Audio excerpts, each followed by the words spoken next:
मन जे आहे ते शांत राहणं आणि त्याच्यामध्ये जे चित्तवृत्ती निर्माण होतात त्यांना बॅलन्स करणं खूप गरजेचं आहे। तर योगाच्या माध्यमातून हा फायदा होतो आणि आमच्या सगळ्यांची इच्छा म्हणजे माननीय आमदार साहेब आहेत, विजय कुकरेजा सर आहेत किंवा आम्ही सगळे जे योग शिक्षक आहेत, आमची हीच इच्छा आहे की भारत जो आहे तो युवा देश आहे आणि त्यांच्यापर्यंत योगाचं हे जे महत्व आहे ते पोहोचणं गरजेचं आहे। आणि त्या जैसे कि अब सब यहाँ सुन रहे हैं, हम योग सूर्य नमस्कार के लिए यहाँ मिले हैं। मैं दो ही चीजें आपसे शेयर करूंगा यहाँ पे जो कि बहुत इंपॉर्टेंट है। हमारे जीवन में सभी को प्रगति करनी है, सभी को एक मुकाम हासिल करना है। हम विद्यार्थी हो और कहीं कार्यशील हो, हर क्षेत्र में आगे बढ़ना है और हम सबके आगे आते हैं ऑब्स्टेकल्स, अड़थड़े। हम यहाँ पे उपस्थित है योग के अलग अलग पहलू आपको बताने के लिए जो शायद हम नहीं जानते हैं। और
रथसप्तमीचं औचित्य साधून मुरबाड मतदारसंघामध्ये आणि ठाणे जिल्ह्यामध्ये सूर्य नमस्काराचा आज खूप महत्त्वाचा कार्यक्रम आपण आयोजित केलेला आहे। देशाच्या पंतप्रधानांचं नेहमीच सांगणं आहे की तरुणांनी आणि प्रत्येक नागरिकांनी योगाचा अभ्यास केला पाहिजे। त्याच अनुषंगाने पूर्ण मुरबाड मतदारसंघामध्ये आणि 117 कॉलेजेसमध्ये विद्यापीठाच्या माध्यमातून ग्राउंड, शाळा सगळ्या सहभागी झालेले आहेत। 1 लाखापेक्षा अधिक विद्यार्थ्यांनी आणि नागरिकांनी आज या सूर्यनमस्कारामध्ये भाग घेतलेला आहे।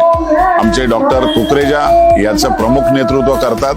मनापासून या कार्यक्रमाला आनंद वाटतो की सगळ्या नागरिकांनी साथ दिली, सगळ्या शाळांनी साथ दिली। महत्त्वाचं त्याच्यामध्ये मी राज्याकडे मागणी करतोय जेणेकरून आपल्याला योगा प्रशिक्षक मानधनावर का होईना प्रत्येक संस्थेमध्ये असावं।